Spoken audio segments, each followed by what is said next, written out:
Saddam Hussein کی گرفتاری سے سزائے موت تک۔ 14 دسمبر 2003 کی رات کو صدام حسین کو امریکی فوجیوں نے عراق کے ایک گاؤں الدوار کے ایک کچے اور خستہ حال سے مکان کے تہہ خانے سے گرفتار کر لیا۔ صدام حسین پر دوجیل نامی علاقے کے 148 افراد کو قتل کرنے کا مقدمہ چلایا گیا، جس میں 5 اکتوبر 2006 کو صدام حسین کو سزائے موت سنائی گئی۔ یہاں یہ جاننا ضروری ہے کہ یہ واقعہ کیا تھا۔ دوجیل کے لوگوں کو صدام حسین نے کیا واقعی قتل کرایا تھا؟ اگر قتل کرایا تھا تو کیوں؟ سن 1982 میں صدام حسین نے دوجیل گاؤں کا دورہ کیا۔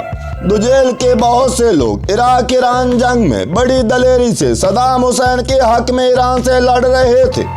صدام حسین نے دوجیل کے گلی کوچوں کا دورہ کیا اور عراق ایران جنگ میں حمایت پر لوگوں کا شکریہ ادا کیا۔ واپسی پر ایک مسلح گروہ نے صدام حسین کے قافلے پر فائرنگ کر دی۔ جوابی کارروائی میں کچھ لوگ مارے گئے اور کچھ فرار ہو گئے۔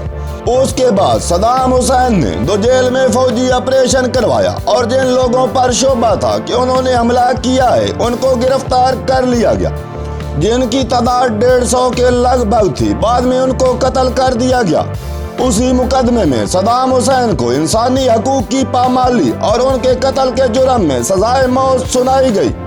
اگر اس طرح صدام حسین کے جرموں کی گنتی کی جائے تو لسٹ لمبی ہو جائے گی۔ مثلاً کردوں پر کیمیائی ہتھیاروں سے حملہ اور ان کا قتل عام۔ اس کے علاوہ عراق ایران جنگ میں لاکھوں لوگ قتل ہوئے۔ اگر ان جرائم کا قصوروار صدام تھا تو امریکہ بھی برابر کا شریک جرم تھا۔ اگر ایران کی بات کو تسلیم کر لیا جائے تو صدام حسین کو کیمیائی ہتھیار دینے والا ہی امریکہ تھا۔ اگر صدام حسین سزا کا مستحق تھا تو اس میں تھوڑا سا حصہ سینئر بش کا بھی تھا۔ بہرحال قانون فاتح کی مرضی کا ہوتا ہے، مفتوح کی مرضی کا نہیں۔ اس کی واضح مثال صدام حسین کا کیس سننے والے کرد جج محمد امین کو اس وجہ سے اس کیس سے الگ کر دیا گیا کہ اس کے لہجے میں صدام حسین کے لیے لچک تھی۔ 5 اکتوبر 2006 کو صدام حسین کو سزائے موت سنا دی گئی۔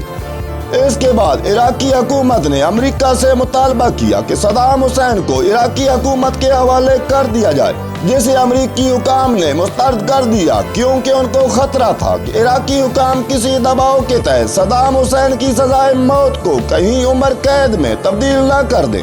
یہی خطرہ عراقی حکومت کو بھی تھا کیونکہ عرب ممالک میں کئی اس بات پر زور دے رہے تھے کہ صدام حسین کو پھانسی نہ دی جائے۔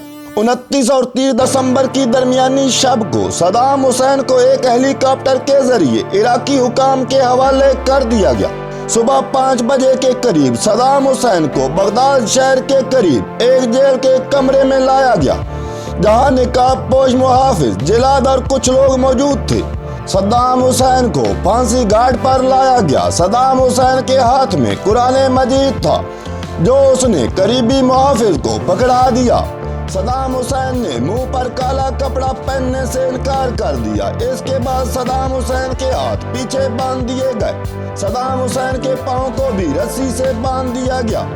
صدام حسین کی پھانسی کی بنائی گئی ایک موبائل ویڈیو کے مطابق ایک محافظ نے صدام حسین سے سوال کیا، کیا تمہیں موت سے ڈر نہیں لگتا؟ جس پر صدام حسین نے جواب دیا کہ اس کی ساری زندگی جنگوں میں گزری ہے، اسے موت سے خوف نہیں آتا۔ صدام حسین پھانسی کے پھندے کے سامنے بھی بڑا پرسکون تھا۔ صدام حسین کے گلے میں پھندا ڈالا گیا، جس کے بعد صدام حسین نے اللہ اکبر کا نعرہ لگایا۔